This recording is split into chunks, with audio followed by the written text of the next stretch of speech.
दुमका में कोयला dumping yard के खिलाफ एक बार फिर गुस्सा उफान पर है। लोगों का सब्र अब टूटने वाला है और आंदोलन और भी तेज होगा। दुमका रेलवे स्टेशन पर फैली कोयले की धूल लोगों के लिए गंभीर समस्या बन गई है। बैठने से पहले लोग सीट पर हाथ फेरते हैं ताकि कोयले की धूल से उनका कपड़ा गंदा ना हो जाए। आंदोलनकारियों ने कहा कि कोयले के धूल से कई बीमारियां भी फैल रही हैं। इसमें सांस की दिक्कत, ब्रोंकाइटिस, अस्थमा और त्वचा से जुड़ी समस्याएं भी बढ़ रही हैं। खास करके बच्चे, बुजुर्ग और सांस की बीमारी वाले लोग सबसे ज्यादा प्रभावित हैं।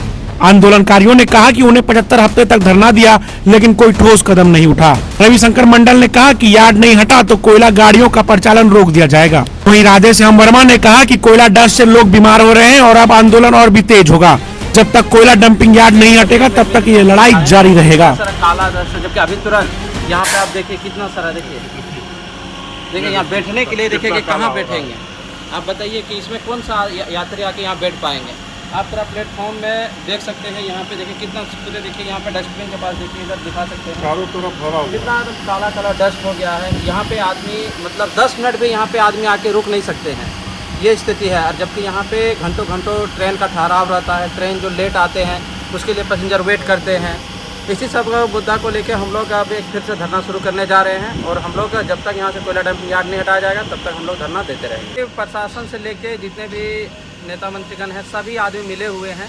इसे हम लोग को ग्रामीण को सभी आदमी को पता चल चुके हैं, इसीलिए यहाँ से हटाया नहीं जा रहा। सोच रहा है कि दुमका की जनता को मरने दिया जाए। हाँ, कोई सुनने वाले नहीं है। हम लोग तो सारे प्रतिनिधि को भी घर घर जाके उनके दफ्तर में जाके उनको हम लोग ने जाके एक आवेदन दिए हुए हैं और हम लोग बताए हैं कि हम लोग यहाँ पे रहने वाले को हम लोग घर में सारे बच्चे जितने भी बुजुर्ग हैं उनको बीमारी हो रहे हैं। कितने सारे बुजुर्ग बीमारी से मर गए। यहाँ पे हम लोग को खुद सांस लेने में प्रॉब्लम हो रहे हैं। लेकिन यहाँ के जनता जब खुद ही यहाँ पे प्रतिनिधि करने वाले नहीं रह रहे हैं तो वो क्या हम लोग को बताएंगे कि यहाँ पे क्या हो रहा है, मर रहे हैं कि जी रहे हैं। किसी से कोई मतलब नहीं है।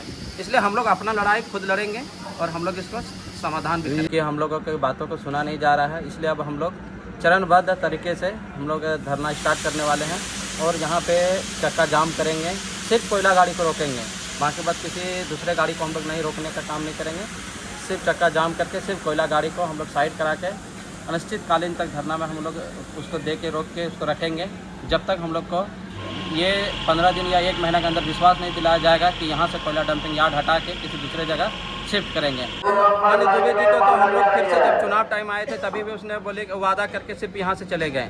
इसलिए दुबे जी को बात को हम ज़्यादा ही वेट नहीं देते हैं। हम जान गए वो एक फेंकू नेता है, झारखंड में पता चल गए हैं। वो सिर्फ दुमका को बरगलाने और यहाँ के जनता को बुड़बक बनाने के लिए आते हैं, अपना बड़ा बड़ा वादे कर लेते हैं और यहाँ से चले जाते हैं। उसको दुमका से कोई लेना देना नहीं है। और ये दुर्भाग्यपूर्ण आता है कि ये अमृत भारत योजना स्टेशन जो है के तहत जो है रेलवे ने लिया है और यहाँ पर इतनी गंदगी है, इतना पर्यावरण दूषित है कि जन जन त्राहिमाम हो चुका है। यहाँ आने वाले पैसेंजर, अगल बगल जितने लोग जो है 1 से 2 किलोमीटर तक रहने वाले लोग हैं परेशान हैं डस्ट से और लोगों को आने को डस्ट के कारण जो है बीमारियाँ फैल चुकी हैं। टीबी वगैरह सारा चीज़ से लोग परेशान हैं।